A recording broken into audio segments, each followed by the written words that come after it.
of the Rockies. If I can get your bird in the air, you gotta swear to let me try for a while.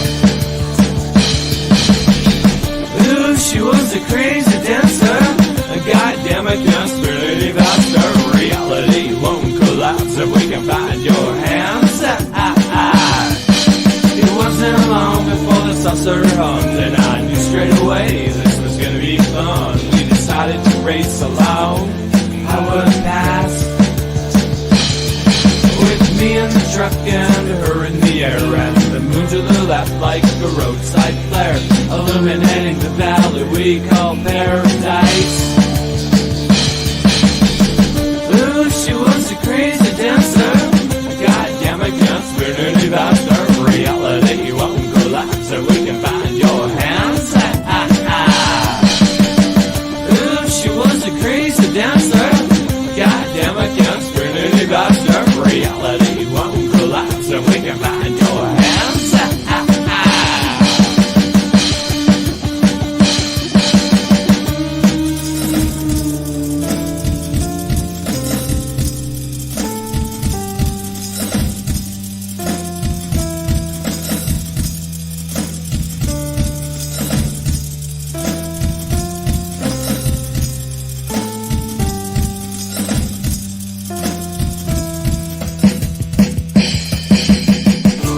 Bishop Creek when I saw them burn. Took a sharp right on something voted too a little too fast for her with lights out.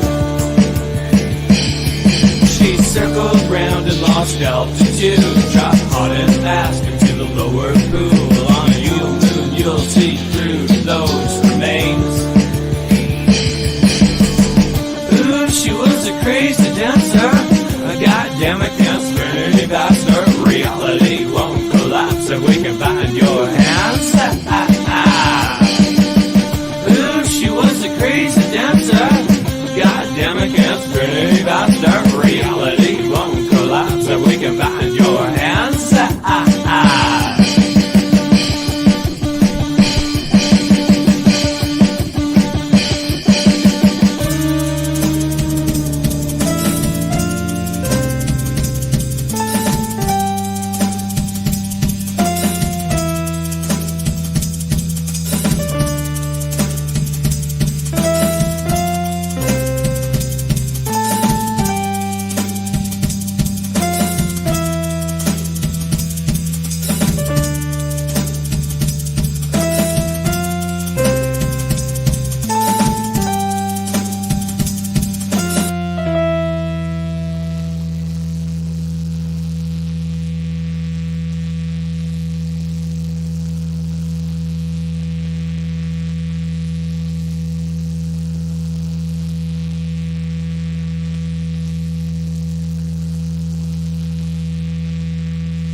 Codega is a guide and a storyteller, escorting you through the night, lighting the way, warding off thieves, ghosts, demons, and other oddities.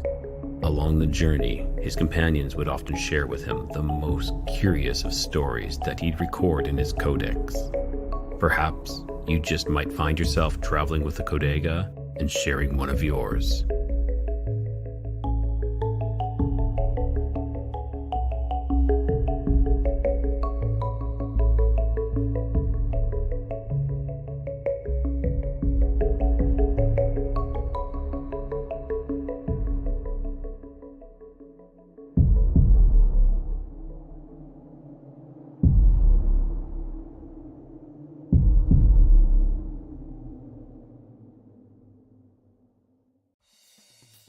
Click that like. Yeah! If you're new here, subscribe. and have the bell hit for notifications to stay up to date on all of the new content. Good evening, everyone. Welcome to another C2C, Codega's Codex. The C2C stands for a couple of things. Codega's Codex, coast to coast. That's what it's kind of trying to be modeled after. And so I went C2C. Yeah, I think it works well. So just like I did on Sunday, we're gonna have a call-in show. So if you got a story, an experience, I'm gonna be sharing that link in the comments, in the chat. Click on it. Come on in and tell me one or maybe two of your experiences, and then we'll put you back out and put you back into the chat and bring on our next guest, whoever is ready. So that is kind of how it's going to go. I don't want you to take up too much time, but enough, 10, 15 minutes, I think is more than enough. We had Mouse on Sunday telling us about a Dogman experience that was pretty cool. She had another one as well. Of course, it slips my mind, which happens. And then who else? Who else do we have? We also had another guest on as well, telling some stranger occurrences, we'll call it that. So if you had UFO, alien, glitches in the Matrix, are you a time traveler? Come on and share your story. Tell us about the future or the past. Well, we kind of know do we really know what the past is? That's always the question. We only know what they tell us. And what they tell us, in my opinion, is not the truth. So what we're going to do is that's what we're going to do. I'm going to share that link here right away. Just some general housekeeping. If you want to support the show, as always, I have a Patreon. My links will be in the show notes. I'll be sharing that. I have just two tiers. I have a $5 tier. There's not really any swag with it. And then I have the $25 tier, which comes with a bunch of swag. Sign up and get all your stuff. I think it's great. I also be a member. You can be a member of the show on YouTube. That really helps out. And it's kind of like what Josh was saying earlier. I was listening to his podcast there, his premiere podcast. It helps us keep the show not behind a paywall, because we have to keep the lights on. I have to keep the lights on and all that other stuff. So Mouse says, I'll call the second a mermaid, though I don't know for sure what happened, especially since I've listened to the feeling. Oh, sorry, Mouse. I don't know that. I thought that was for me, but so yeah. So I was saying, and donations always help. Never expected, but they always help. And if you if you can't afford it, that's no problem. Just share the show. That always helps. So without further ado, I'm going to share the invite, and whoever wants to come on first, by all means. We got some people sitting in the chat, and if you've got a story, it'll be a first come first serve, and I will let you know whoever comes in. If someone's waiting in the wing, I'll let you know, and I'll just say, hey, listen, so and so. Hey, thanks, Tyler. I really appreciate that. That's awesome. So by all means, if anybody's got anything to share, there's the link. Click on it. You'll end up in the little green room down below. If you have never done StreamYard, you end up in the little green room, and then I'll bring you on, tell your experiences, and then I'll see if anybody else is down below. If anybody else is down below, like I said, I'll give you a heads up that you're second in line, you're third in line. Just take your time. All right. So how about I tell? So I actually had a dream prepared. So I thought, my dreams were pretty crazy, and it seems to be my thing for sharing. So why don't I share a dream right now? This one is well, I can't even do that. Someone's already in there. Tyler's in there. All right, let's bring Tyler to the stage. I'm just going to set things up here right now. All right, Tyler, how you doing? Hey, Rye, how are you? I'm good. Glad to have you on. Yeah, this is going to be awesome. You said you sent a message that you had some crazy experience that you just had just this weekend. Yeah, I was up in the mountains in northern New Mexico, kind of by Taos area. Okay. And I was riding horses with my uncle, and it was an awesome time camping. But I saw your pictures. It looked fantastic. Yeah, and I saw your picture of your uncle on the horse too, and I was like, so I know exactly who you're talking about.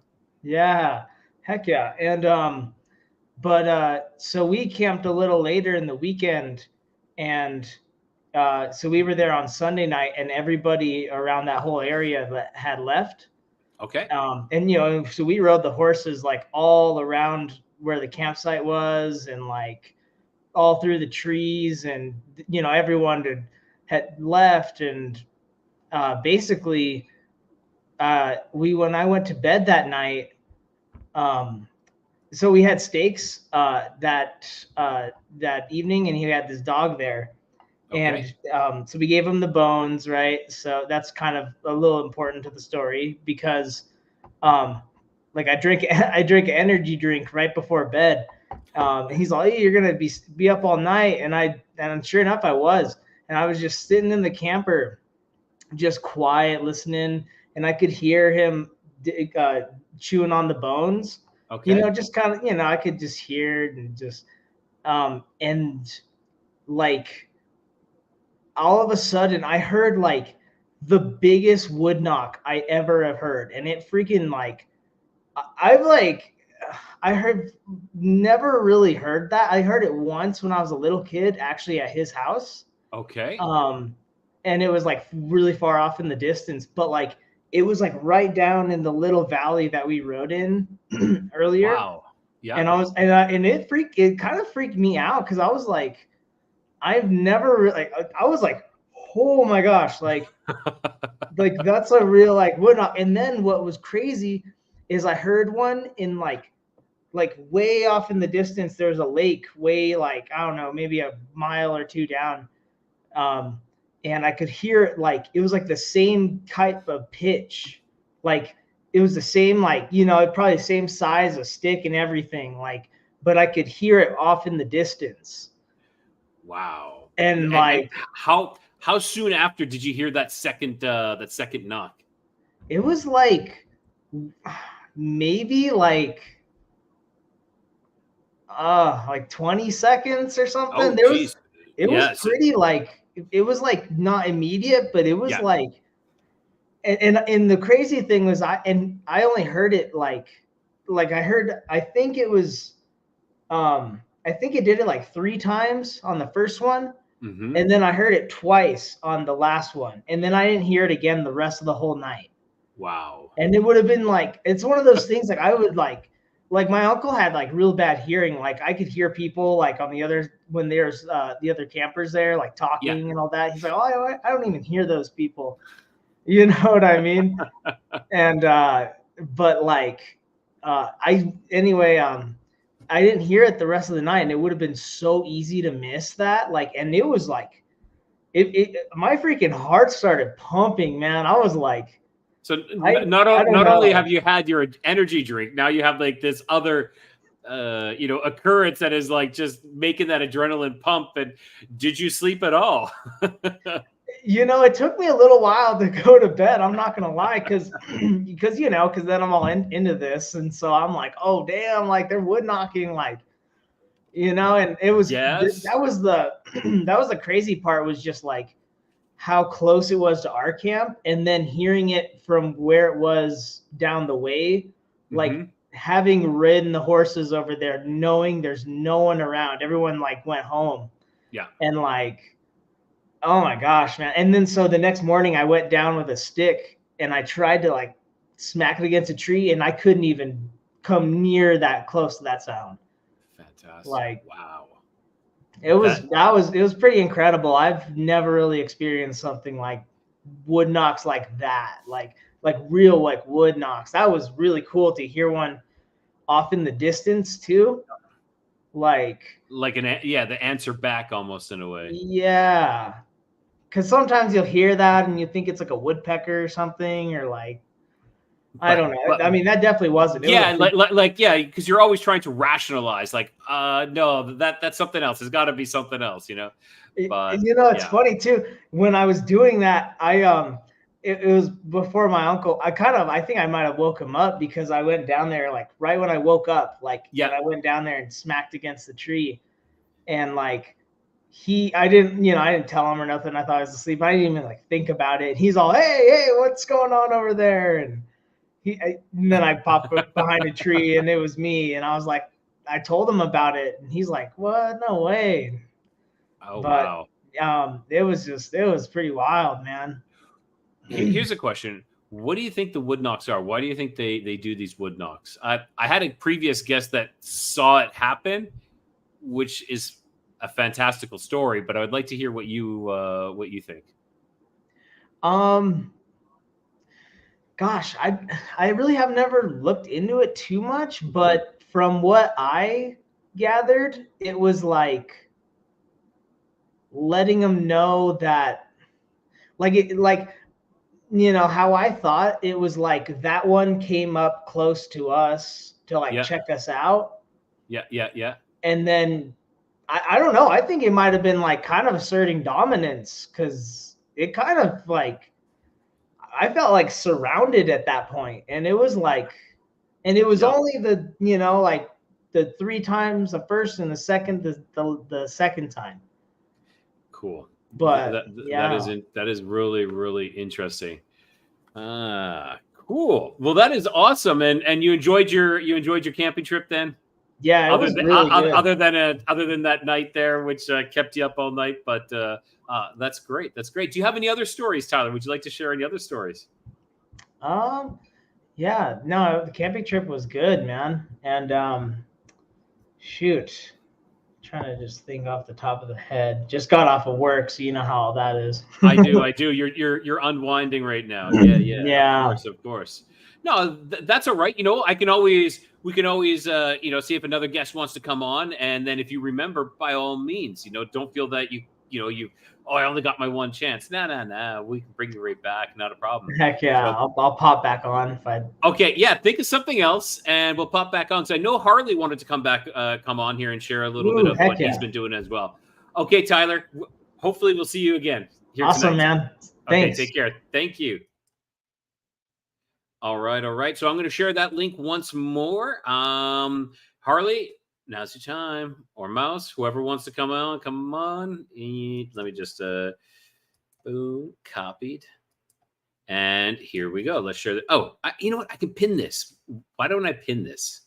That's just the easiest thing to do. Let's see. Put user in timeout. No. You guys just hold on one second. I'm just going to pin this comment to the top. All right. So I hope everybody's enjoying themselves. Tonight, I was actually supposed to be appearing on Matt Emch's Planet 412. We're going to have one of our collabs that we do, like a 412 Codex show. But Matt had to go back to the hospital. Man, he cannot catch any breaks. And yeah, so he's back in the hospital. He actually brought his computer with him because he was possibly planning on doing that, doing the live from the hospital again. All right. So, whoops. Okay. So let me pin this here. Let me pin this. Pin message. There we go.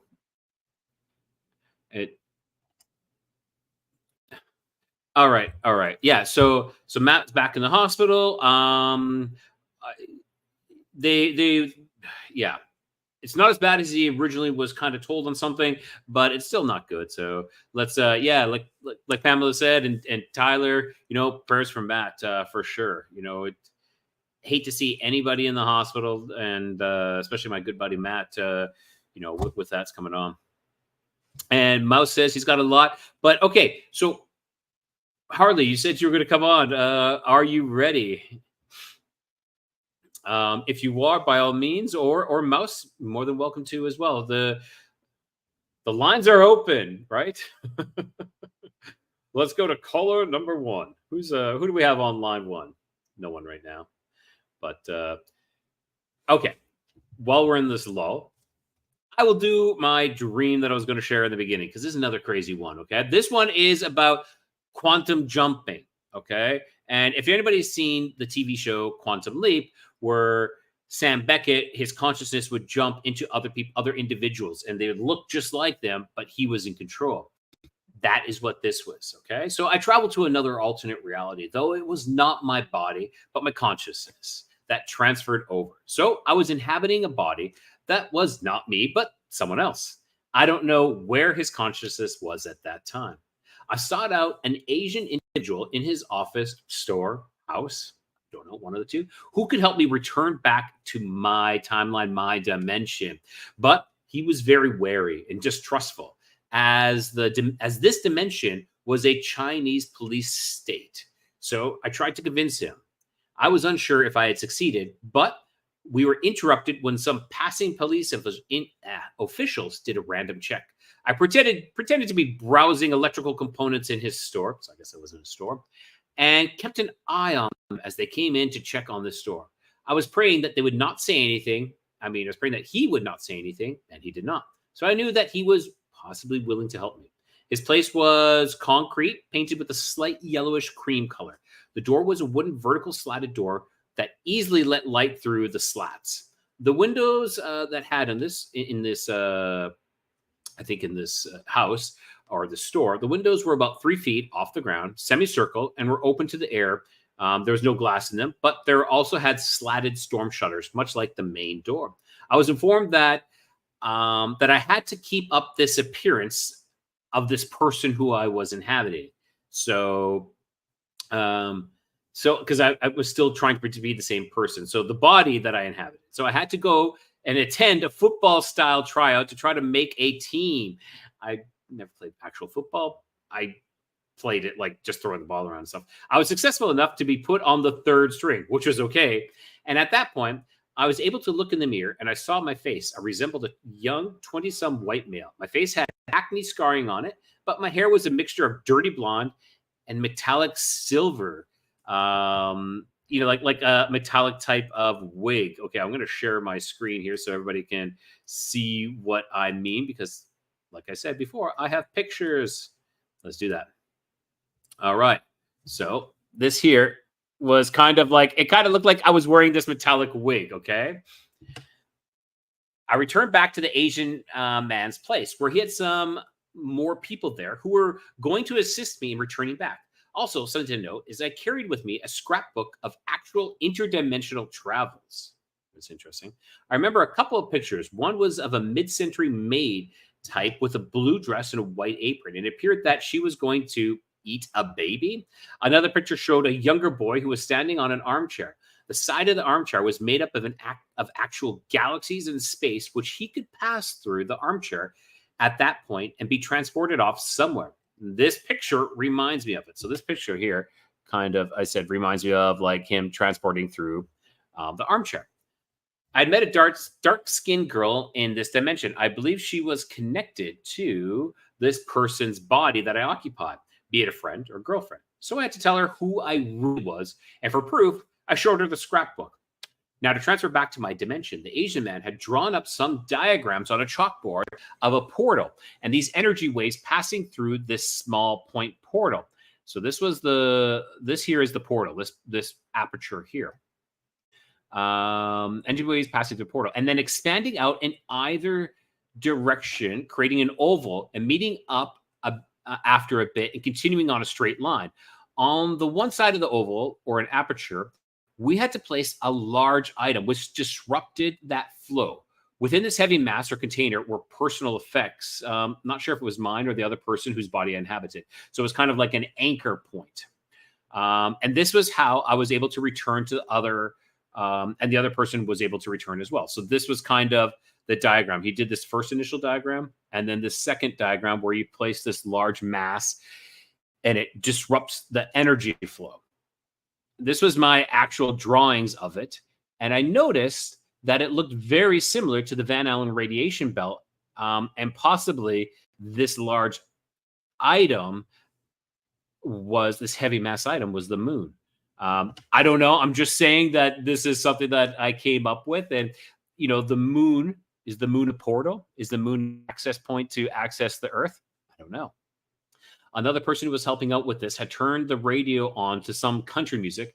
And I remember that was loud. I was upset as it would draw attention to us, and I tried to turn it off. Though what it was doing was transmitting someone else's radio from outside. So it's kind of like we're receiving someone else's transmission into here, like a Bluetooth speaker. I ran outside to try to find the vehicle and turn it off, which I thought was coming from a small pink car and 2 young Asian ladies in it, but I was not sure. So then I ran to a pickup truck that drove straight towards, that drove into a ditch. That's the end of that. That was that story. That was that dream, which was crazy. Yeah. So if anybody has an interaction, a story, Mouse or someone else, yeah. Like DJ Tyler says, link at the top of the chat to call in and since your paranormal and share your paranormal experience with me. I've just put it in again. To life, we said thank you. Hey, someone's pinning that. Excellent.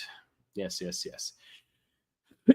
I know Amber, I'm about to hop in. All right. Okay, so Harley's going to call in. Let's go, Harley. Oh, why am I so small? Let's do that. Change that up. Perfect. Yeah, looking forward to this. I think this is fun.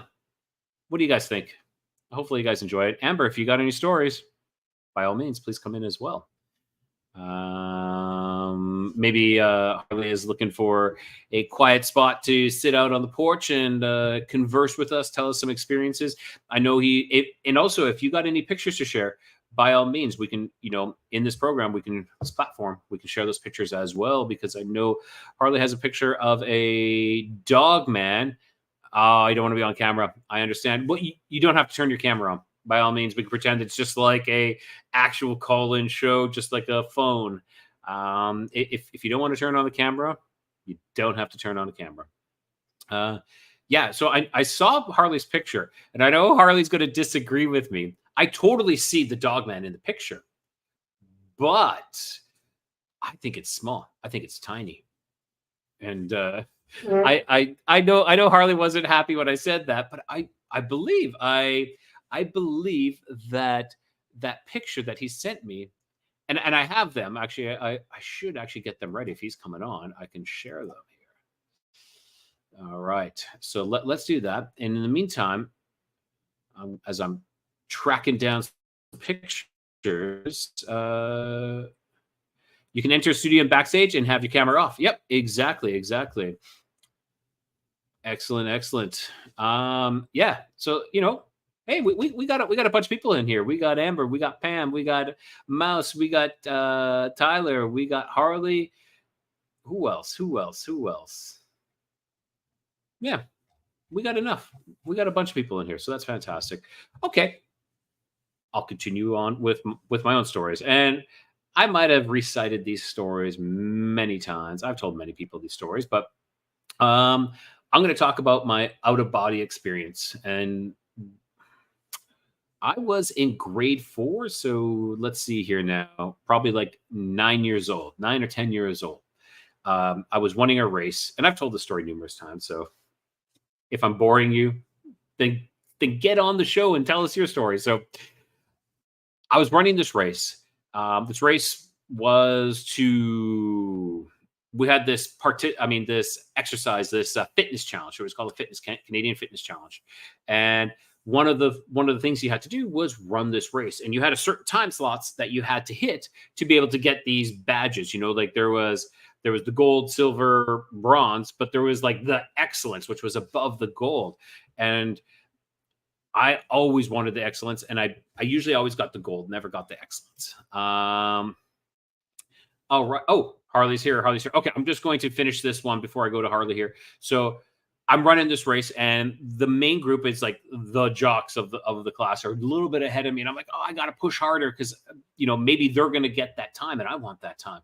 So, and just for everyone, Harley's in the backstage, so I'm going to be bringing him on here right away. So I decided to push as hard as I could, try to find all that energy. And when I did that, I shot out the top of my head.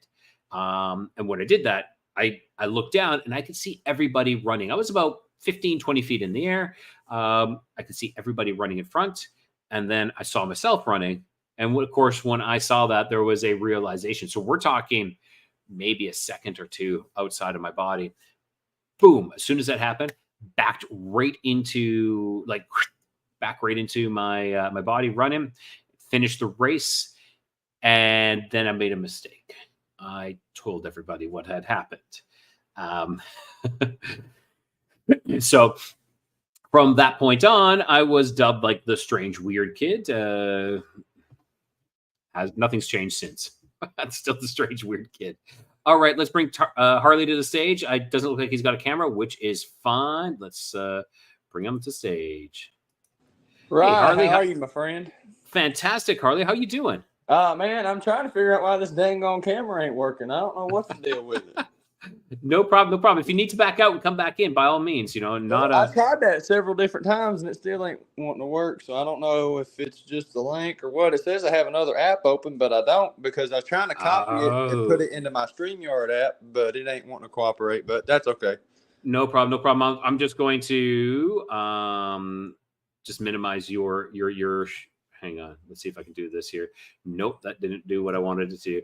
All right, so I'm just gonna minimize your window, and let's hear it. Why don't you give us some experiences, some things that are happening?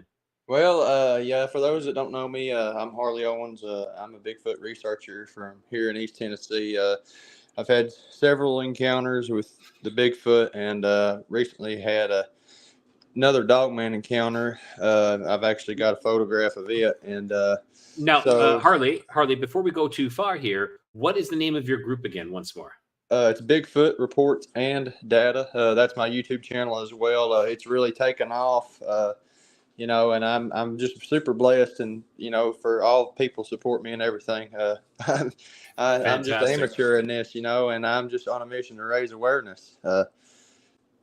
Hey man, your boots. You are boots on the ground, getting out there. That's it reminds me of of Barton as well. Just a good, humble kind of person, and just getting out there and doing what needs to be done, trying to discover, trying to get answers. I think that's what we're all trying to do. And unfortunately, I'm in a location where it's not really feasible for me to get out there and get boots on the ground, because it's just jungle, and I don't want to be out in the jungle. Well, yeah, I can understand that completely, but these things are starting to pop up more and more to highly populated areas. The photograph of the pit bull looking dog man that me and my stepdaughter's dad had an encounter with, that's 20 minutes from downtown Knoxville. It's a highly populated area. You know what? That's not the first time I've heard that as well. I've heard that, or is it? Yeah, that they use the waterways to come into these locations. Yes, absolutely correct. And all these homeless people and all this stuff, and these unknown animal attacks. And the people that higher powers and stuff, they know these things are out there, and they don't really want the truth getting out. They don't want it getting out. And for those that really never heard, after my first Dogman experience, I've had MIBs watching me, unmarked vehicles. And funny story, I sold my truck a couple months back, and the same day that the guy bought my truck, he called me that evening and he said, "Dude, what did you do?" I said, What in the world are you talking about, man?" He said, "I've got 4 unmarked cops sitting at the end of my driveway." So, it's all crazy, really, man. When you start talking about Bigfoot and Dogman, and Nephilim bloodlines and all this stuff, Yep. People kind of want to keep that stuff under wraps. And that the photograph that I got April 28th, that second experience that I had, we never seen it. Me and my stepdaughter's dad never seen it, but we heard it, and he was like, "Something was following us." I said, "Yeah, it's been following us for about 20 minutes now." Because we were out there turkey hunting, and I just turned around and started snapping pictures, and I went back and looked for the pictures, and I just seen this big, pit bull looking head looking back at us, and I said, "What do you think this is?" He said, "What the hell is that?" I said, "That's a Dogman."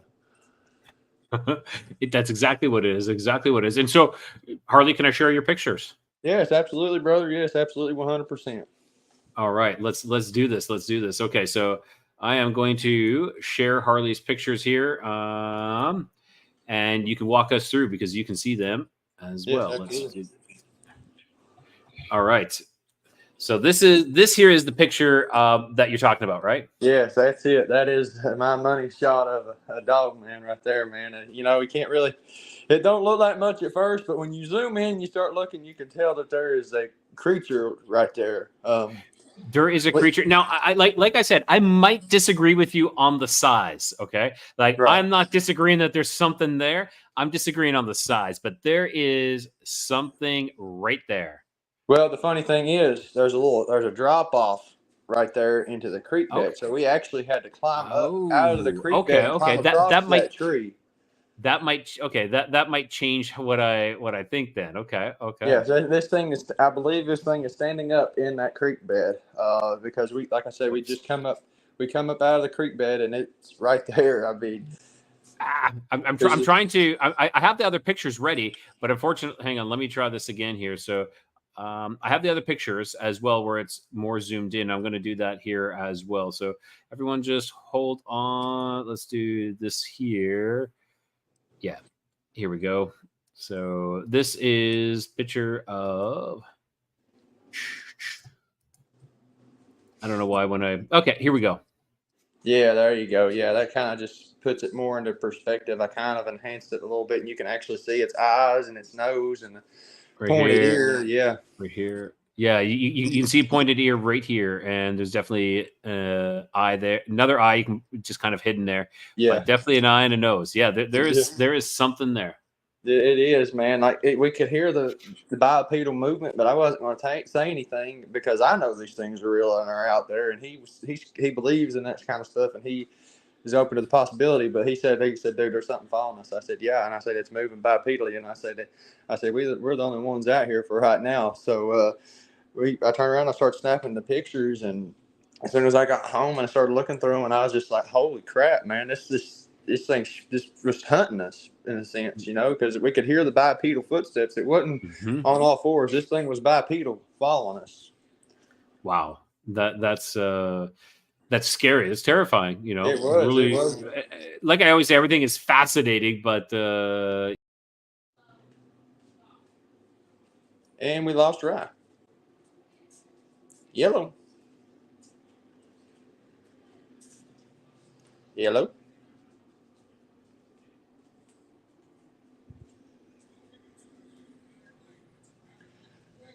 I'm not sure what happened. Rye. Hello? Is the chat still going? Whoa. That was weird. That was me. That was 100% me. You had me freaking out for a second there, Rye. You can't be doing that. I was freaking out because I'm like, oh my God, I just closed instead of closing the picture window, I closed everything. And, oh my God. You had me freaking out for a second, dude. I was talking. I was like, hello. Well, as long as someone else is in the chat. So as long as someone else is in the show, it holds it. So thank God you were here, Harley. Yeah. I was just like, hello. Yeah. A little bit of a blooper. I know we're talking about like all this crazy stuff happening, and yeah. So, hey, Harley, do you want to share those other pictures that you just shared with me? Yeah. You know, the three. Them, yeah. All right. You can share them. So, I'm not going to close things down here. Let's do this again. I can't believe I did that, but I'm glad I was able to salvage that. Let's do here. All right. So, when was this? Tell us about this one here. So I actually found that this past Friday. I was out on a research trip. I actually had rocks thrown at me this day, and it's on my video on my YouTube channel. It's a field investigation with Tom from Blue Ridge Bigfoot. He actually did some work with Monster Quest, and we were walking along the creek bank, and sure enough, it was right there in the moss on top of this rock. And I looked across on the other side of the creek and see if I could find another track, and I couldn't. And you know, I'm an avid outdoorsman. You know, I know bear tracks, I know coyote tracks, anything that, you know, is supposed to be out there. And this is not fitting any of it, man. I want to thank Dogman, you know, because of like the pad, but I've been asking around and everybody's like, dude, I don't know. Yeah, but, like I said, like that's a 3-toed, and I've never heard Dogman being 3-toed.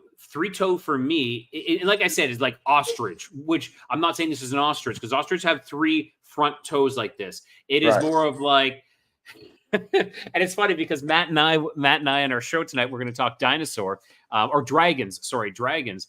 But that's kind of like a reptilian kind of footprint, man. We're talking like the flea stack kind of deal from Land of the Lost, or are we talking something a little more sinister than that? A little more sinister in that. You never know. You never know. Yeah, this is. Well, that kind of was running through my mind a little bit because I asked Daryl Denton, and he's very knowledgeable about this kind of stuff. He said, Harley, he said, that's not a Dogman. He said, look at this track, and he sent me a picture, and let me tell you, this track is almost identical to this, and he's pretty firm on it being a reptilian lizard. Are you able to share something? Are you able to share that with me quickly through on Facebook? I don't know if Daryl wants that being shared or not. Okay. Yeah. No, if you don't have Daryl's approval, then let's not not do that. Yeah, we'll just leave it. We'll just leave it at that. Yeah, like Tyler is saying, he's saying it's potentially like a lizard man. I agree. Or Mouse is like a were ostrich. A were ostrich, yeah. Well, I have a buddy that's a psychic, and I was like, dude, can you pick up anything off of this photo? And he's like, yeah. He said, but my son's better at it than I am. And they were telling me how they got attacked by this creature up in Kentucky, and they said it was a pterodactyl-like creature, and they said it left tracks identical to that. Yep. When I said ostrich, that's kind of I'm not saying it was an ostrich, but if you're saying that a large bird type of creature, possible. And if you only found one footprint, what was the area surrounding? Was there a lot of canopy? It's a canopy. Yeah, I mean, it was underneath the canopy, and I really wasn't no big area, for something potentially that big, to take off, something with a track like that, talking over a 10-foot wingspan, probably to my imagination, thinking. And I don't know, man. It's a puzzling field that I'm in, and I'm learning more every day. 100%. Yeah.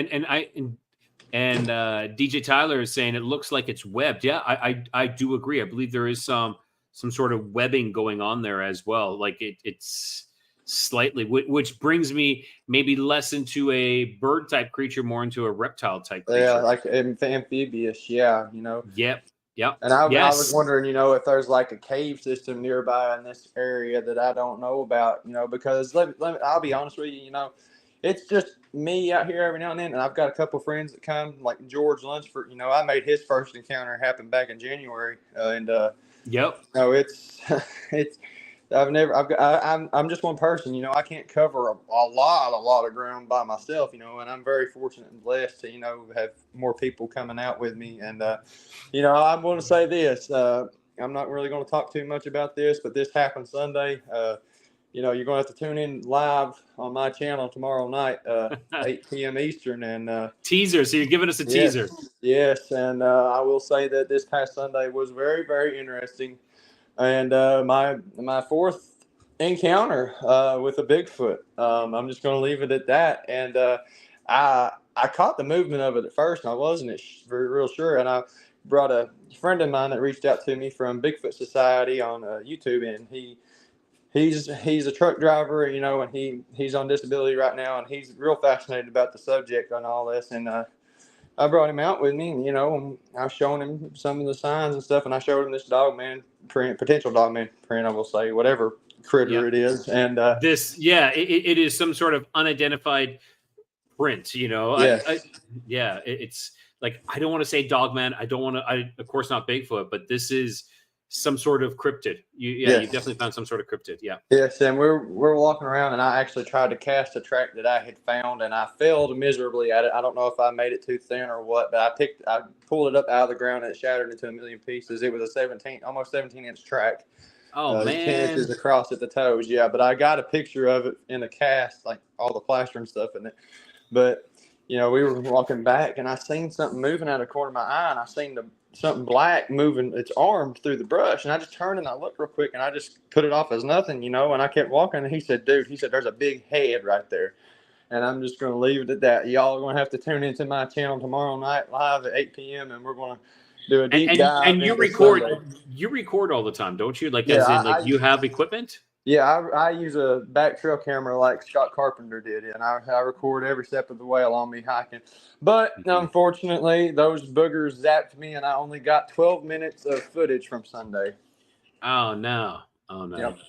They're very notorious for that, and I got back to the video. Like draining the power is what it is. Like they're draining Yes, it is. Yes, it's like they emit this infrasound, and I believe that it does affect the technology as well. I mean, it affects us, headaches and physically getting sick.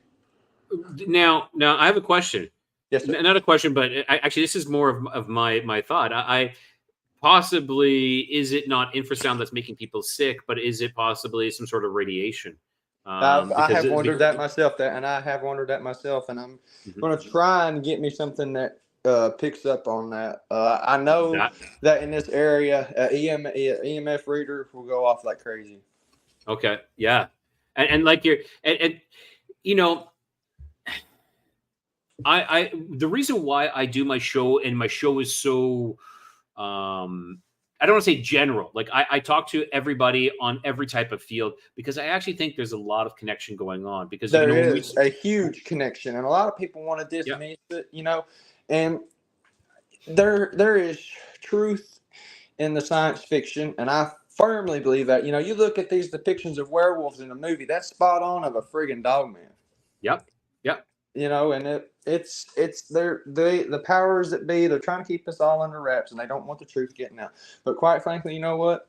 I'm on a mission to get it out there, and I'm just going to say, they can try and stop me all they want, but until they do, I'm still going to be kicking it out there, and try to do what I'm doing. Keep on keeping on. Yeah, and like I was saying, is that like when you talk to paranormal investigators, what issue do they have? They have all their equipment, all the batteries from their equipment being drained, all the energy being drained from their equipment. And then you're just out there doing your stuff, and you're like, same thing. So there is a lot of similarities going on. And, when I talked to my guest from the video that I released last week, Vicky Joy Anderson, she was saying, there's like, we all have pieces of a puzzle, and the issue is that everybody thinks that their puzzles are separate. I have my puzzle is for a Bigfoot, and my puzzle is for a Dogman, and my puzzle is for UFO. These little pieces go in, but when we start to realize that it's actually one huge puzzle that's all connected. It's all connected. Yes. If you want to ask me my own personal opinion about this, I think these creatures are going to start popping up more and more and more, and this second cleansing of the earth, it's not going to be a flood, it's going to be fire. But I think before this fire, these creatures are going to show up and show out, and the government's going to put it off on whatever else it may be, and the UFO stuff's going to fall right into this category as well. They're going to blame it on UFOs and aliens, and what it's really going to be is the rapture going on. It's and speaking of like coast to coast, which I was saying, like the show is somewhat based on like this specific one here. I listened to Art Bell a lot, and shout out to Art Bell was amazing. And listening to his show, I find so many similarities to people talking then to people talking now, which is really strange, because people are saying, they're in, the 90s, early 90s, they're talking about the quickening. They're talking about the quickening. And it seems to be happening again. Maybe it's in waves or something. I think so. Yeah. I believe it does, and I'm firm on not these Bigfoot, Dogman, these cryptid-like creatures. They're offspring of the Nephilim, the fallen angels procreating with human women. The flood was supposed to kill them out, and it didn't. And, I think that God left some of them alive for this second coming, the fire and, all this stuff. But, I don't, some of them might not be actual offspring of the Nephilim. Some of them actually might be the chimeras. You know, Yes, when they were yes, absolutely, the fallen absolutely. angels were doing experiments in Yes, the gene manipulation. hybridizations. Yes, the gene Yep. manipulation. Absolutely, 100%. 100%. You hit the nail And don't on get me it. wrong, I'm not throwing out that idea that they're not related to the Nephilim at all. That's still Right, something yeah. I totally believe in high regards as well. Yes, exactly right. 100%. Yes. Awesome. Well, thank you, Harley, so much, and everybody, and give your channel a shout out again. Yeah, it's Bigfoot reports and data. I'll be in the chat, so y'all just, if you have any more questions for me, feel free to ask. So yeah, I just want to give a huge shout out to Rye.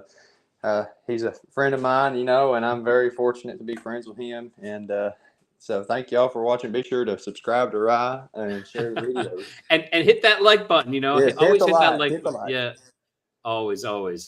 All right, thank you so much, Harley, and we'll talk. We always talk. Yes, we always talk, my friend. Yeah. All right, everyone. That was Harley Owens.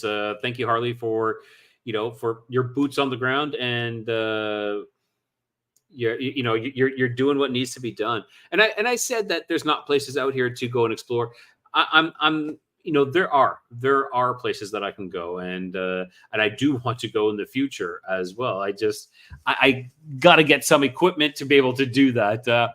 So got to find the money for that, as always. So let me toss that link back in there. I know it's at the top, but let's just toss it in again.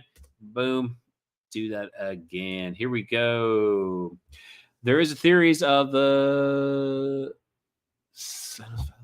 or a potential explanation. What is that one? Potential explanation for these things. Sinophaly. Very interesting. I don't know what that is. Maybe you got to come on, Tyler, and explain that. Does anybody else have anything else? Tyler, by all means, come on back. Is there anybody else that has any experiences they want to share? We got more people in the chat than we did on Sunday, which is fantastic. So if anybody wants to share any of their experiences, we have Tyler shared his. We had Harley sharing his. Cynocephaly. Am I saying it right? Cynocephaly. Yeah, there's me, the English tutor, unable to say stuff. Tyler's back. Let's bring Tyler back onto stage. And let's switch it up here. Hey, Tyler, how you doing? Hey, welcome back. Tell me about this cynocephaly. Is that right? Am I getting it? Mm-hmm. Yeah. So can I share like a link or something with you by chance? Yeah, 100%. Cool. Yeah, we have a private chat. I don't know if you can see the private chat in the far right. You can just throw the link in there, or you yourself can present itself. If you want me to do, I can do it. That's no worries. Cool. There we go. Yeah.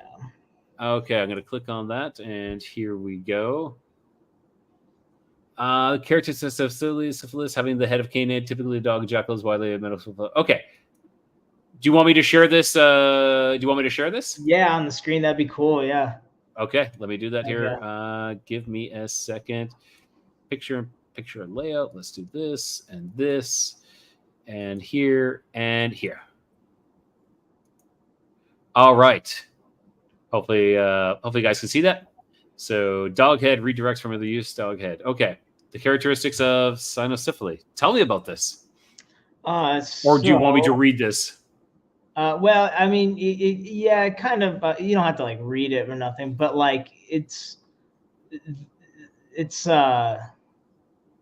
gosh, it would probably explain it better than I could. But they're basically like a race of dog-headed people that were around, and it probably says the time it was around, I guess. But okay, yeah. So it's saying drawing, that. Yeah, so this little drawing right here, it says it was drawn in 1493. Yeah. So like, potentially behind that time or something, because we're in like 2000s, right? Whatever. Yeah. So we're talking like 530 years, 530 years ago. Mm-hmm. And so there's and it's saying that. Oh, yes. Sorry. Go ahead. Yeah, it's saying that it's the legends come from all parts of the world, including ancient Egypt, India, Greece, and China, have all mentioned this. Further mentions come from the medieval Eastern Europe. So, if people are mentioning this, all these different areas, there's got to be some truth to it. Mm-hmm. Yeah. That's one of those, I don't know, not really theories I have, but like it's something I've heard and it really piqued my interest. I was like very interested in that. Okay. I you know what though? I have heard of this before. Not the name slips my mind, but I've heard of this dog-headed. Like I heard there was an island as well, you know. So cynocephaly was familiar to the ancient Greeks from representations of the Egyptian gods Duamutef, son of Horus, Wepawet, the opener of the ways, and Anubis, the Egyptian. Everybody knows. Yeah, everybody knows Anubis. Yep. The Greek word doghead, also identified as sacred Egyptian baboon with the face of a dog, rather than literally depicting a hybrid human animal state. The cynocephalic portrayals of deities conveyed those deities their anthropic ability to shift between fully human and fully animal states. The ability to shift between them, that sounds like, you know, like lycanthropy or skinwalker as well. Yeah. Wow. I didn't know that part as far as it being connected with that specifically. That is really interesting. It is. It definitely is. You know, and I'm curious now, 1493? Yeah, 1493 was this drawing from the Nuremberg Chronicle. I'm curious, like what was happening around then. You know what I mean? Mm-hmm. And also, yes, you know, it talks about St. Christopher. This I knew as well. I knew St. Christopher was depicted as a dog-headed human. Right. Yeah. With the head of a dog. Christopher's pictured with the dog's head is not generally supported by the Orthodox Church, as the icon was prescribed in the 18th century by Moscow. The roots of, so there's always that. Very, very interesting.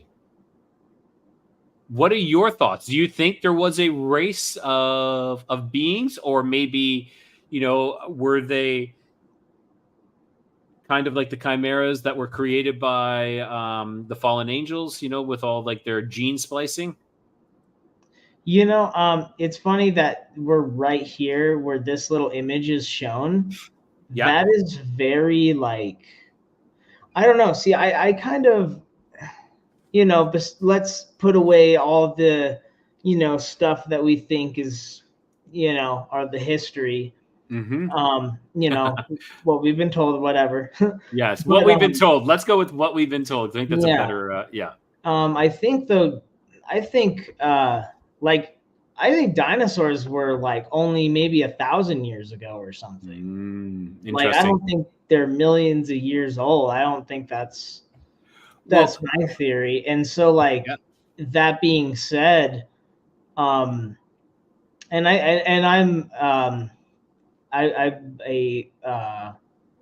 believe in God and Christ and all that. And so I lean towards like the Christian, you know, way it's been told. And so I believe a lot of that is like a lot more literal than we perceive it. And I think it kind of lines up with that timeline. But now getting into all those kind of details, that's, you know, it's quite a rabbit hole, but it is. I think there could have been a race of dog-headed people, and especially since like listening to all this kind of stuff and hearing about this, I've heard these kind of theories a lot. And you always, especially now, it's like them being around the world, and now you hear all these kind of characteristics associated with, you know, the SWs and the, you know, skinwalkers and like you know, shapeshifters and werewolves and lycanthropy and all that stuff. You know, it's really interesting. I think this kind of I think it's just so far out there that it's hard to take, you know, it's hard to take serious. But I think if that was maybe looked into a little more, it could potentially, explain, because like I, of just like conquering and all that other stuff in history, you know what I mean? Like, Yeah. people, you know what I mean? I think they, and obviously being such a, a dog-headed, such a far cry kind of thing, like I'm sure they were hunted to like extinction. So Of like, course. Yeah. it could be remnants of that, have gone feral or have gone into the woods to hide, and hmm be reclusive for so long.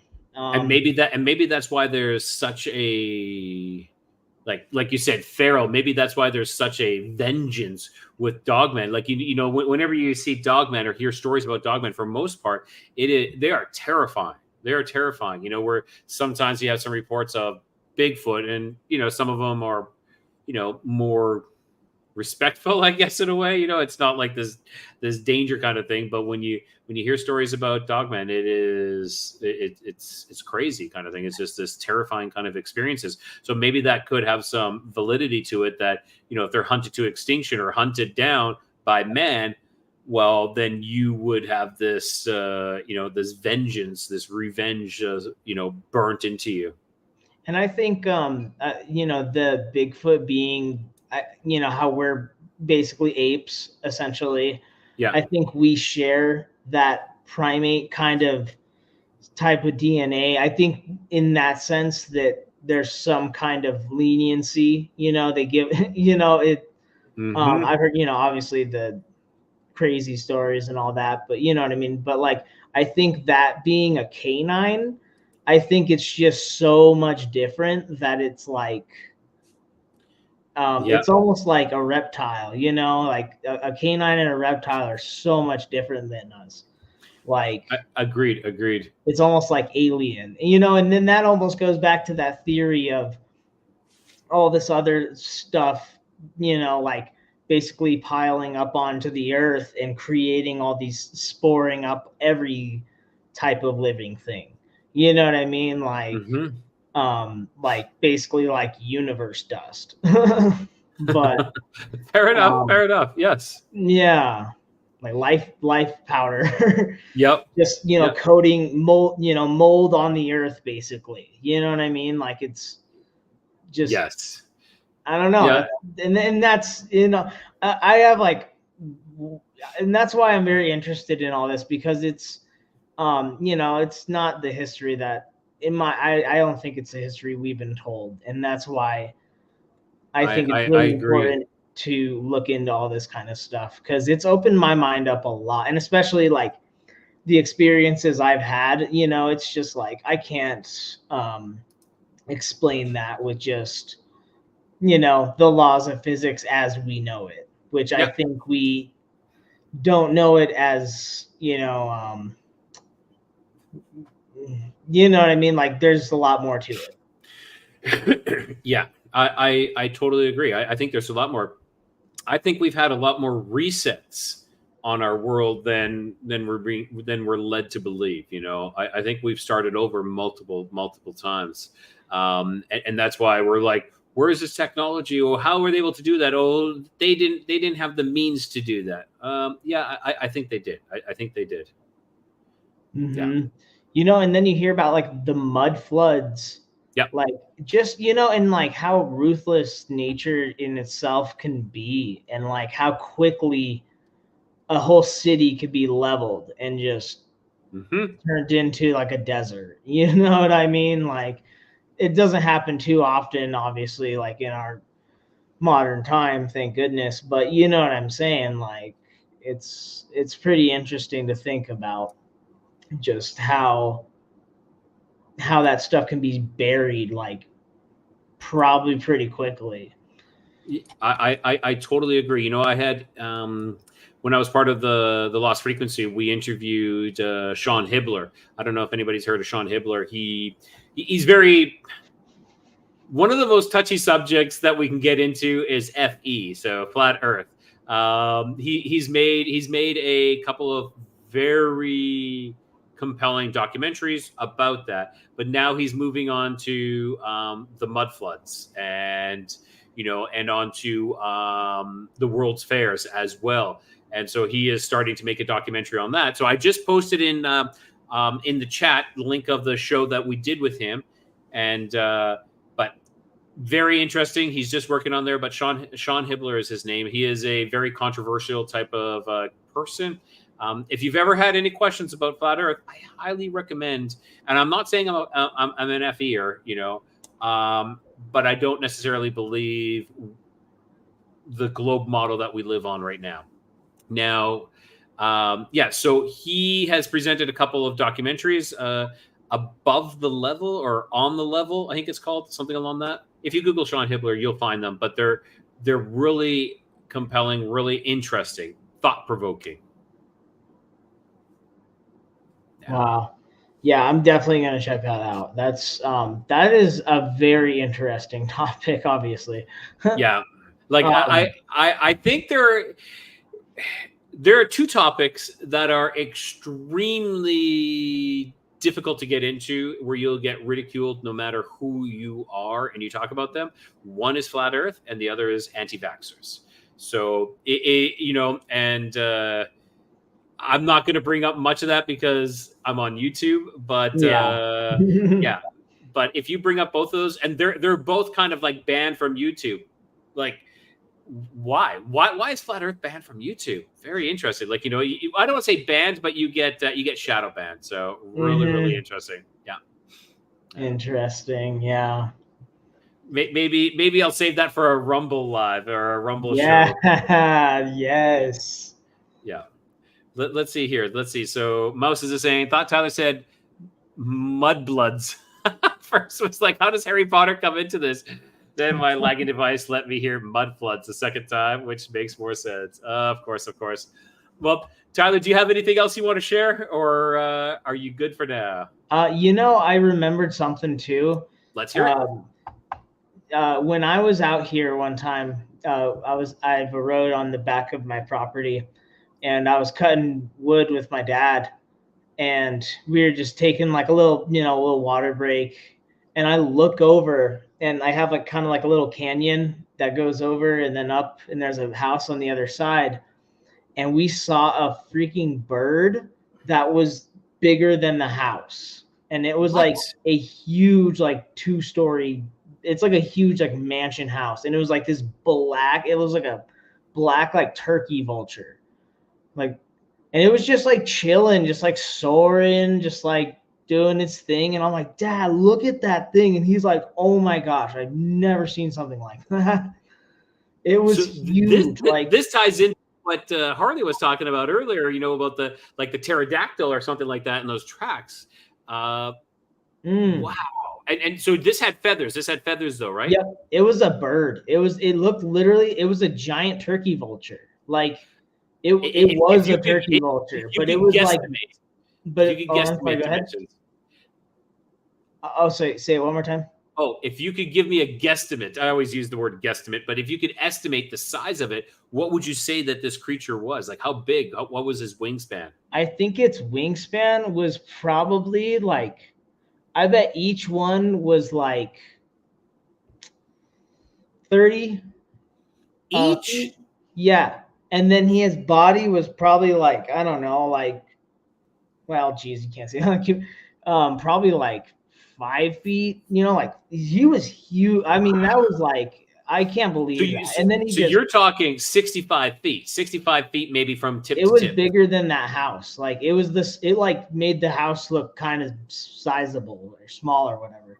And it just like soared, and then it like went back into there's a lot of like just nothing back there, and it just flew back there and like and like I know I have to ask, it wasn't like a paraglider or anything like that. Yeah, no, it wasn't. No, it was a bird, and it was just, and it was like, and the reason we could tell is because it was like near the house, but it wasn't right next to the house, but it was like basically in the same distance from, like that we could see the house at. Wow. It was huge. Like and maybe that's like a slight bit exaggerated, but I'm not even kidding. It was like the same size of the house. Yeah. So 65 feet, it might be 60 feet. So you're like, it might be, you know, the tip to tip might be 60 feet instead of 65. But Yeah, that's I mean, it was wild, and we saw it like 1, 2, 3, 4, 5. It kind of like flew away. It was just like it wow. was like it kind of like came over the like I don't know like the skyline, like we couldn't see Yeah. it, and it like Yeah. soared and just kind of did that little thing, and then just kind of went back. And I just happened to like look over and see it. Like, Wow. and my dad saw it too, and that was like one of the crazy things too, is because like, Yes, to have someone else to confirm, you know, to be like to corroborate your story is huge. It's huge, you know, because like I have a lot of things I've seen in my life, but I don't think I've ever had like a shared experience with anybody where you know it's like, did you see that? Yeah, I saw that. You know, that is awesome. That is an awesome it was story, so Tyler. cool. It was something we'll never forget, man. And then it was like it just flew away. We're like, okay, well, we'll just start. We just started cutting wood again. But and you would definitely say turkey vulture. You would have to go with turkey vulture. Yeah. I mean, let me make double sure on that. Yeah. No, of course. Yeah, send the link so everyone in chat can kind of see what I'm talking about. Let's do this. Let's see here. Yeah. So, okay. Yeah, here we go. Let's see here. Well, maybe I'll send you I'll just send you the link for the page. Yeah, for sure. And I'll just I'll pop it up again. There we go. Boom. So that one kind of has a whole bunch of them, but yeah. No, that's perfect. That's perfect. All right, everyone. This is more or less what Tyler saw, but at a huge, much bigger. So that one right there, actually, right there, that's funny. Your mouse is right on it. That is exactly what it looked like. It is a little darker, but yeah. Wow. Yep, it just like that, man. Oh my gosh, that thing was huge. That is awesome. That is. Oh, I'm trying to. It was like a dinosaur, man. I mean, obviously it was a bird, but like, I mean, yeah. It was so cool looking. Wow, and you could see that its head was like not. It didn't have any feathers on its head, right? Yeah. I could like see. I mean, not that clear, but it didn't look different than that, I guess. Got you. Yeah, because there's, and I understand there's a lot of vultures down here in Mexico as well. They call them sopilotes, and they look very, very similar to this. Yeah, and they just go through the sky with ease. But the size, wow, that is crazy. It was incredible. It was like so cool. Fantastic. One of the coolest experiences for sure. Yeah. So hey guys, visual reference: a semi-truck trailer is 53 feet long. The whole truck together is about 75 feet. Thanks, Rhonda. That is a great. Let's put so little bit less than a whole semi-trailer with like a semi-truck with the trailer. Yeah, probably the distance away. It was like maybe that, or like just a little bit smaller trailer on that. Yeah. Wow, that's huge. Yeah. Just thank you, Rhonda. I appreciate that. That's a great analogy, great visual reference. Jeez. And that is so great that you got to see it with your dad too. You know, someone there to corroborate your story and be like, "Did you see that? Yeah, I saw that." Mm-hmm. Yeah, it's like a little thing where it's like, you remember that bird we saw? Like, dang, dude. Do you remember that dinosaur we saw flying? Yeah, that bird. Yeah, jeez. Yeah. Jeez. Like where does something like that live? Like why? Like something of that size can't stay hidden. You know, it's crazy. You know, it's like. Yeah, and there's a lot of canyons, and I think and there's nobody that lives around there, and it hasn't ever. Yeah. And I think it lives in those canyons, and what it does is it flies up into the mountains because we have the mountains right up there, and like Okay. you could, I mean, if you were a bird, you could find a little way to just go right up there, and they would never see you. Wow. Because then you go from this like smaller timber country up, not timber, the pinon country, Yeah. all the way up into the big pines, like real fast, and you could just be hidden easy. And then up in the mountains, it goes all the way up to like, you know, it could go up. It's what we're like right at the beginning of the Rocky Mountains. Gotcha. Right Gotcha. at the You're right at the beginning. base. So right then it goes up into like And what state are you in again, Tyler? in Colorado. Okay. Okay. Yeah. Yeah. I lived right by the Rockies as well, but in Canada, in the Canada side of it. Oh, right on. Yeah. So yeah, you know, it'll just keep going all the way up to there. Yeah. Yeah. So Fantastic. Pamela, are you saying that it's Mothman? Are you saying that is that could have been Mothman? The Mothman, right? Oh man. I'd don't love to know. go to like Point Pleasant or something like that someday. That'd be so cool. I hope that this show can take me to those places. You know, in the future, I could start doing, you know, remote shows from these locations. There is one place, yeah. well, not one place. There's multiple places in Mexico, but there's one place that I really want to go. It's called the Zone of Silence. It's supposed to be like, supposed to mess with all, of course, trying to do a show there. I don't think it's going to happen. It's supposed to mess with all your electronics. It's supposed to disrupt any type of communication. Even if you're there with someone, trying to talk to someone, your voice kind of falls, and it's just like a deafening kind of whole area. So Wow. that's a place I would like to check out. Like a place to check out. All right, Tyler. Well, thank you so much for coming on and sharing that. And I love that. I love that experience. That was fantastic. I'm glad we ended. You know, your. I'm glad that you shared that with me. Yeah, thanks. Yeah, thanks for letting me come on and explain my my theory and share another experience. I love it, man. Thank you so much. All right, Tyler, we'll talk. All right, man. Peace out. All right. Set up a camera from a distance and do a show that way. Yeah, of course I could try that. But then you wouldn't hear me. That's the issue there. Maybe I need a remote mic. All right, so everybody, I'm gonna send this out here one more time. Anybody else? Does anybody else want to come on to the show? Like, this is an open mic, coast to coast style call-in type show. If you've had an experience, by all means, click on the link. Come on in. You don't have to turn your camera on. I know Harley wanted his camera on, but his camera wasn't working. So, you know, we could do that as well. So a bullhorn. Yeah. All right, everyone. Open mic live tonight. Yes. So if anybody has a story, by all means, come on and let's hear it.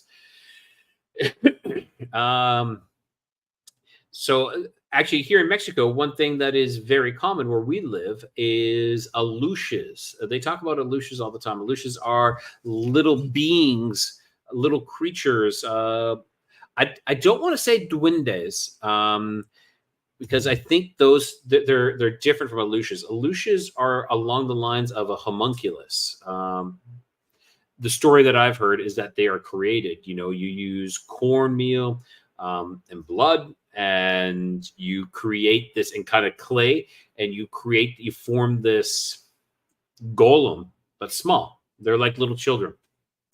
You create them, and I think it's you pray to them for 9 days, and on the 9th night, they come alive, and they're there to serve you, and they're there to protect as well. So Mouse is back. I'm going to bring Mouse on here in 2 seconds. I'm going to take a drink of water here.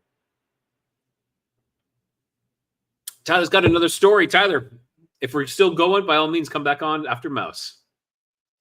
I was going to ask golem, but you beat me to it. I did, Freaky. Yes, they're along the lines of a golem, but they're little, like, think of a cherub. That is what these aluches are, and they protect the lands. All right, let's bring Mouse to the stage.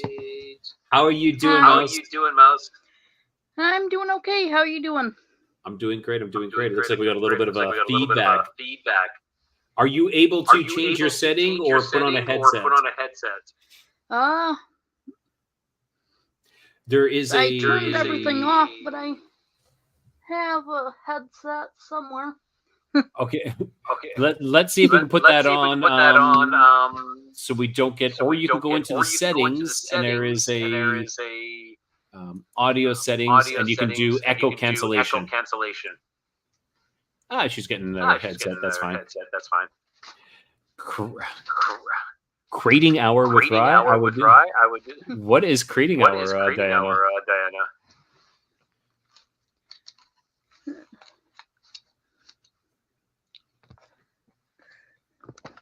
All right. Here comes Mouse. How's that?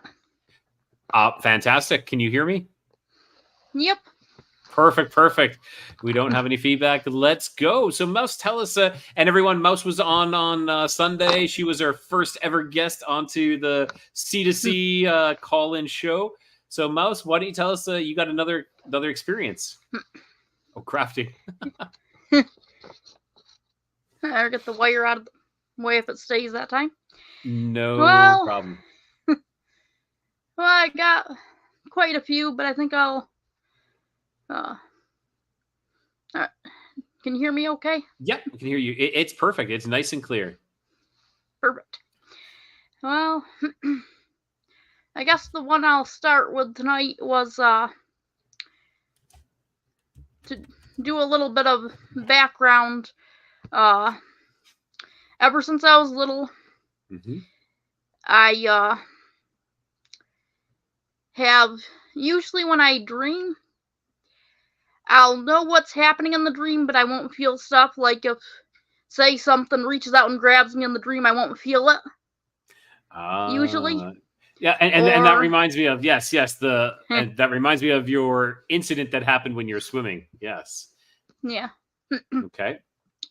Or like if it's raining in the dream, my mind will show it to me like a movie or whatever, but I won't actually like feel it on my skin. Okay. Or something like that. But so this one dream, I'll call it a dream. I was still little when I had this one. But there was a few weird things about it. So to start with, I had went to bed, which usually kids do at a certain hour. Of course. Everything seemed fine, and then I get in the dream, and now I grew up in upstate New York, so there's no tornadoes around there. Okay. And then for some reason, when I was little, I like constantly had tornado nightmares. Okay. And I've also read in a psychology book that can be related to if you have a like I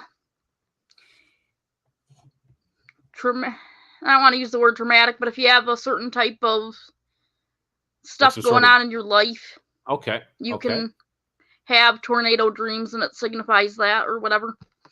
I don't know, but when I was little, I had a lot of tornado nightmares. So this particular night, I started having a tornado nightmare, and I forced myself, or I thought I forced myself awake, but it wasn't like normal because I could feel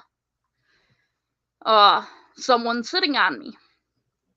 Ooh, okay. And when I opened my eyes, so I must have still been dreaming or something, I don't know. There was this creature sitting on me.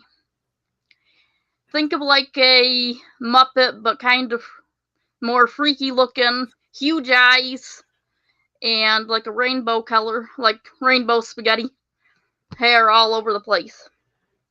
Okay. And I thought that was weird enough that I could just feel the pressure of him sitting on me.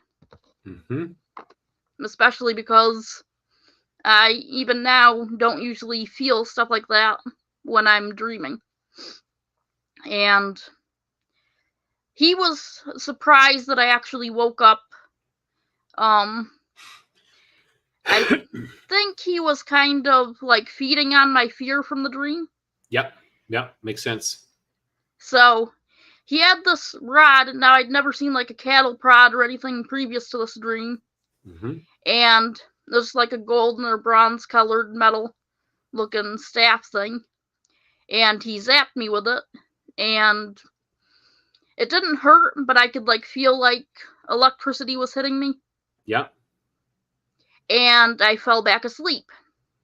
And I was in another tornado nightmare. Like right back into it. Yep. So I was able to force myself awake again, and this went on a few times, and then finally he's like, you're not going to keep doing this, and gave me a even stronger shock. He's like, you won't be able to force yourself awake this time. And I can't remember if I did it once more, if that was the last time, but it seemed like ages that it kept repeating, that I'd force myself awake and then he'd force me back to sleep.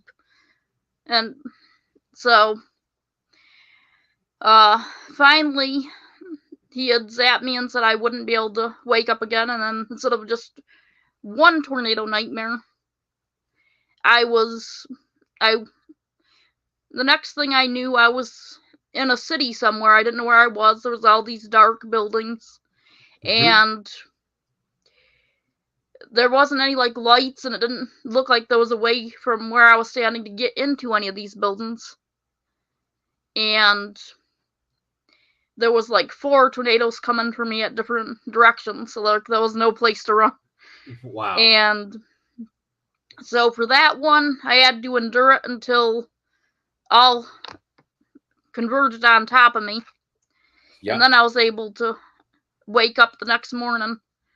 And after that episode, whatever that was, for years I could not force myself awake from nightmares anymore. Wow. So terrifying. But yeah. But also really, really interesting. You are the third person now to talk about on my show. You're the third person to talk about a wand. Okay. With little creatures holding a wand. 2 of them were aliens holding these wands. And that's what I think this creature thing was. Some sort of alien type creature. So the one was a show that I had with that was the Lost Frequency, and he had these little alien type creatures in his room searching for things, and he woke up and one of them had a wand. It was kind of like sleep almost, and he went out. He went back out. Another one was, I believe it was the abduction of Michael Cameron. And he had talked about a wand as well. And really, really interesting. And that this creature used this to put you back to sleep. And terrifying. And again, this ties into my previous episode with Vicki Joy Anderson, when she is talking about sleep paralysis, because with a creature sitting on you, and she's talking about these being screen memories, or like technically you are kind of awake, but you're also maybe partially abducted by these creatures.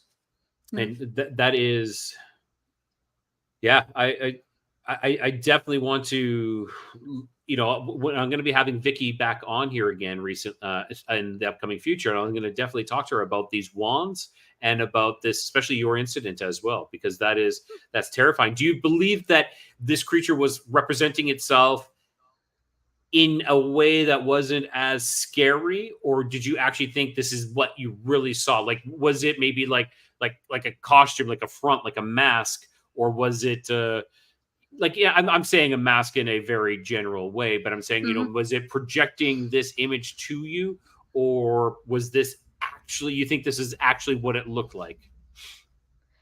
I'm not sure, but I think it's what it is what I seen. Yeah. Okay. And I believe you too. Like, I'm not denying that. I just like to ask questions. Yes. Yeah. Wow. Yeah. Terrifying. So. And And then you had the ability to wake yourself up, and then after this incident, you lost that ability. That's crazy. It was many years before I could actually force myself awake if I realized I was having a nightmare. Jeez, that is terrible. I was already 19 or 20 before I was able to force myself awake again. So, jeez, yeah, that was is crazy. Yeah, and I was little, so it was many years, over 10. Yeah. Definitely. Yeah, that's a long time before you actually were able to do that again. Yeah, because I know myself, whenever I have some really, really bad dreams, or it's hard, but I'm able to wake myself up as well. Let's see. P. Jean says, my brother used to know when he was going to have a bad dream because there was a stage in a velvet and a red curtain that would pull back, and the 20th Century Fox music would play. He couldn't stop the dream. Wow. That's scary. Exactly. It's like, here you go. So, and this feeding off your fear is something something I have felt in the waking life with some sort of entities as well. I believe that these entities, and I talk about how there's truth in Hollywood, like they show you truth in plain sight, like Monsters Inc. What is the purpose? It's these monsters that live in their closets, and they come out and they scare you, and to get bottled energy, your fear or adrenochrome, and take that back to power their cities and whatnot. So, yeah, crazy. Yeah. And the closest thing I've ever found to this creature that I had dreamt about, I'm going to just say it's a dream. I don't know. But yeah. Which is actually kind of funny because, well, not funny, but the only thing I've been able to find similar has been a German folklore. And actually, I do have German blood, so. Okay. So it's weird that I'd find that connection years later when I could actually research into it. Do you recall anything about that folklore that you can share with us? I might actually be able to pull it up. Please. Yeah, let's do it. If you want to share it, that would be awesome. Can't remember offhand what the name was, but maybe I can pull it up. Yeah. No worries. Yeah, that's terrifying. Like, our dreams are so much more than what we're being told, and I know we have like these, you say we have like the psychologists or, the psychiatrists or these type of psychotherapy type kind of things. They try to decipher our dreams. I used to buy these books all the time. Oh, this is what this means. This is what this means. Well, I'm going to say that I don't think your dream, the tornado, meant anything other than to derive fear from you. Like, it wasn't because you had trauma. It was because it created trauma. It created fear. And that's exactly what this creature was hoping for. Crazy.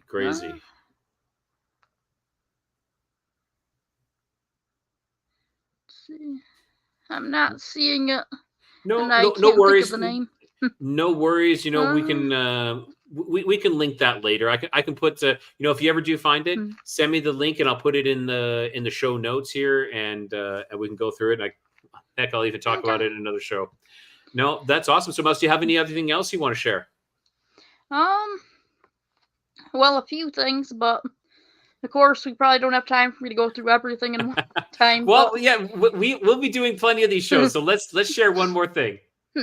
So, I think next I'll go over. This was kind of calling to me earlier, which is one of my sketchbooks, which I started sketches because I was planning on sharing the sketches to do with something else that happened when I was a kid. Okay, yeah, let's do that. So, when I was, it's funny because when I was a kid, I was the opposite of the way most kids are. And I was all, oh, this can't be real.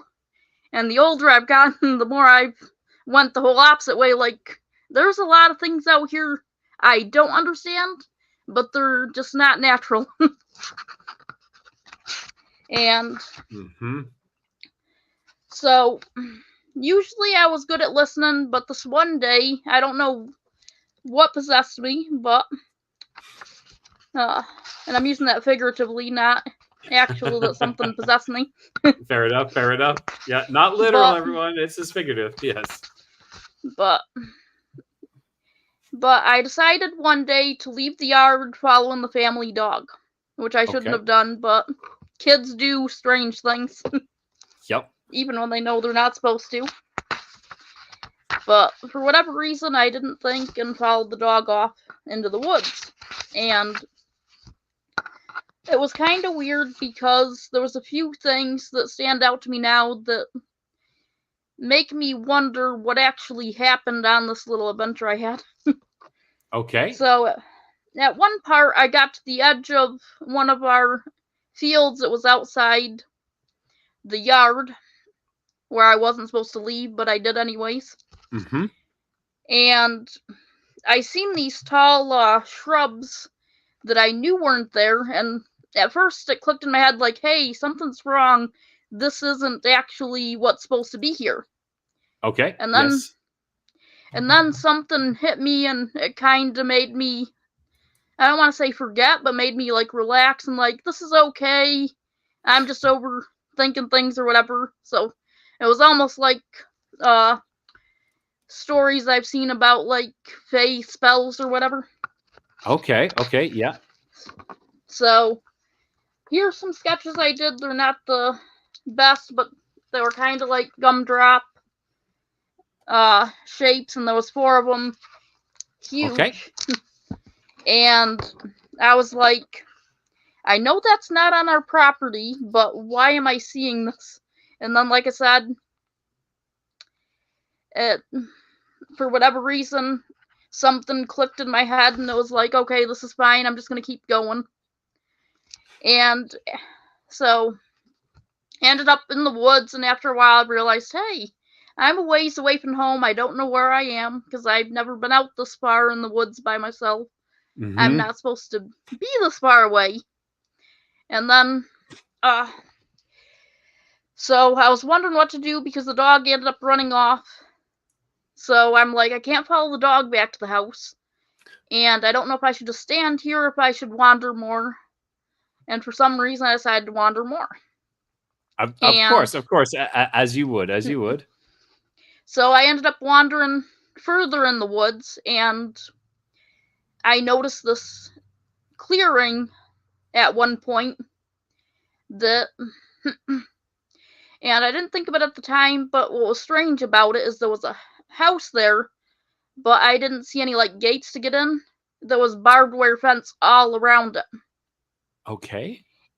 And another thing I didn't realize until after and had thought more about it, when I went in there was no breeze.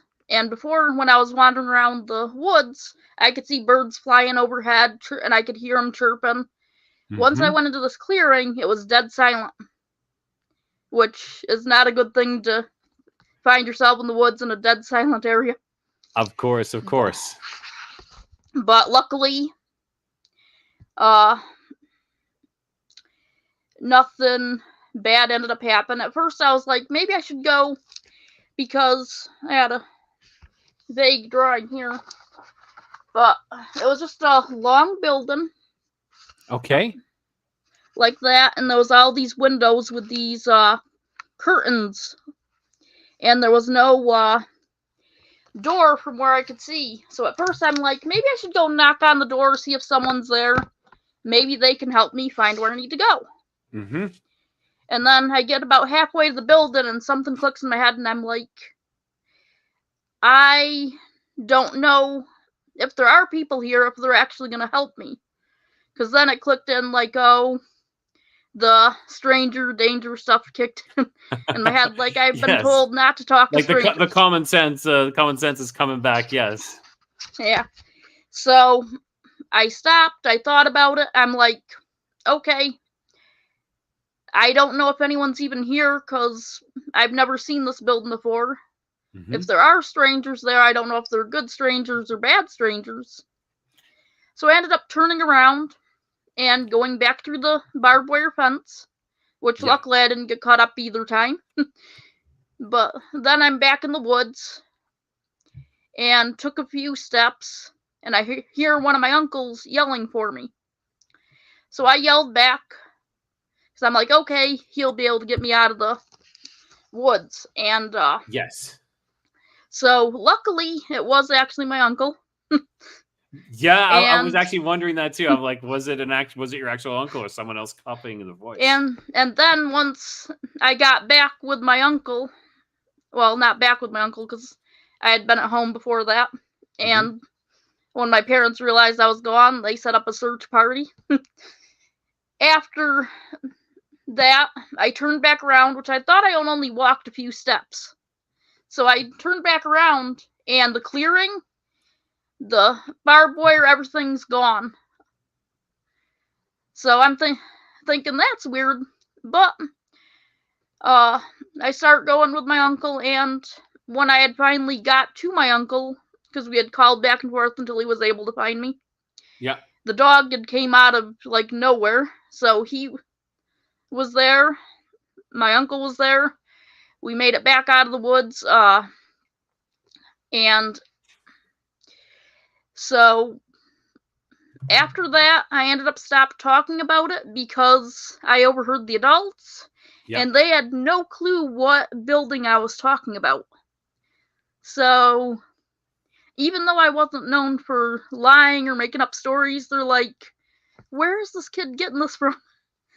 So exactly. Yeah. So even years later, no one knows what this building was, and it's like the building was never there, or like I had walked through a portal and back out.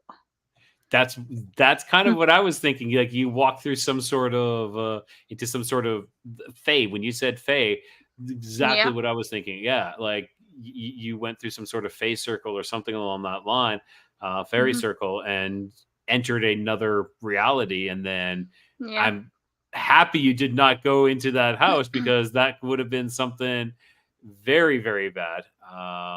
Yeah, who knows? Who knows?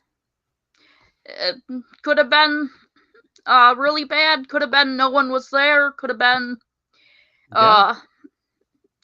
where I was at, I couldn't see a door, so I don't even know if I would have got over there. There was a door, which would be weird for a house not to have a door, but all these windows.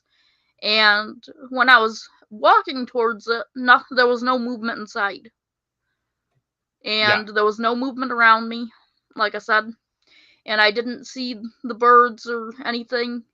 But after I got back out of the barbed wire fence, excuse me. No, sorry. I heard my uncle start calling for me. Then there was birds flying overhead. I could hear birds and sounds again. So it was very strange whatever I stumbled on in the woods. You definitely crossed over somewhere. You definitely crossed over, and really interesting. Yeah. Sorry, there was someone had asked a question. I'm just trying to remember who it was. I think it was Pamela was asking she was asking your blood type. Are you Rh negative? Nope. No. Okay. Because that's always a possibility. Always a possibility.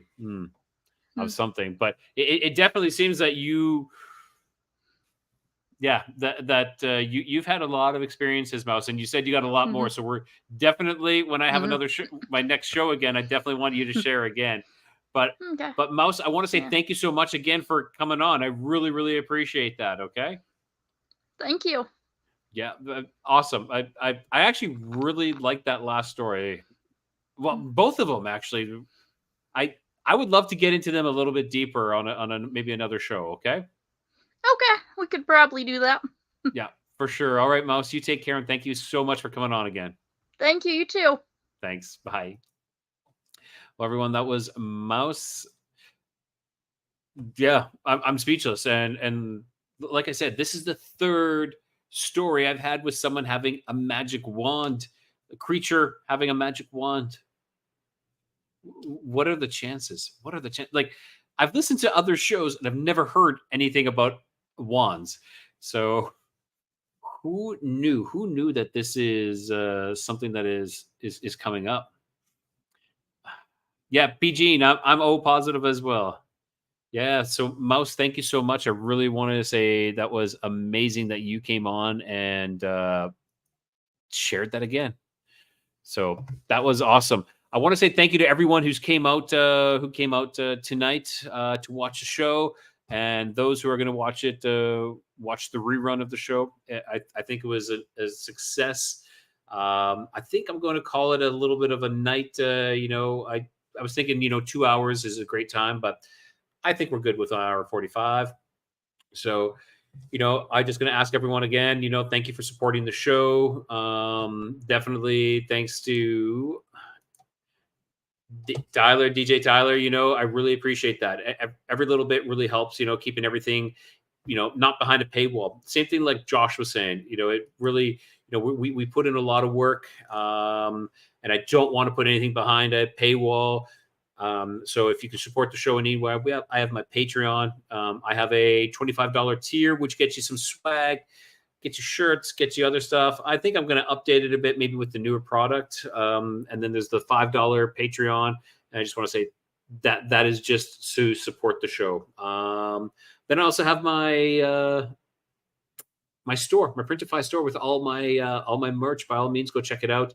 I definitely want to update it as my logo and everything else is updating. I want to get that in there as well. So what else is there? And, donation or becoming a member of the show itself is always fantastic. If you're a member of the show, I really appreciate that. It really helps. And what else? Yeah. And if you just want to help out the show anyway, just share it. Share the YouTube channel, share the Rumble channel, because I'm on Rumble as well.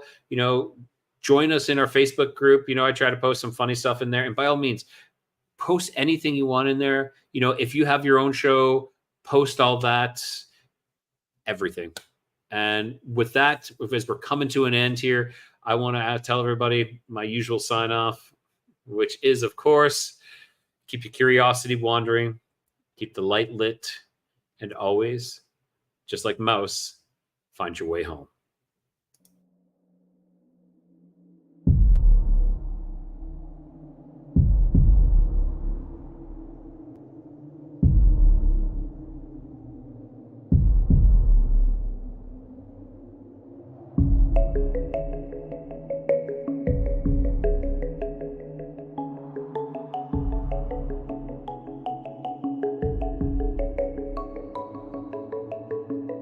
I look forward to our next adventure together as we navigate the mysteries that lie ahead.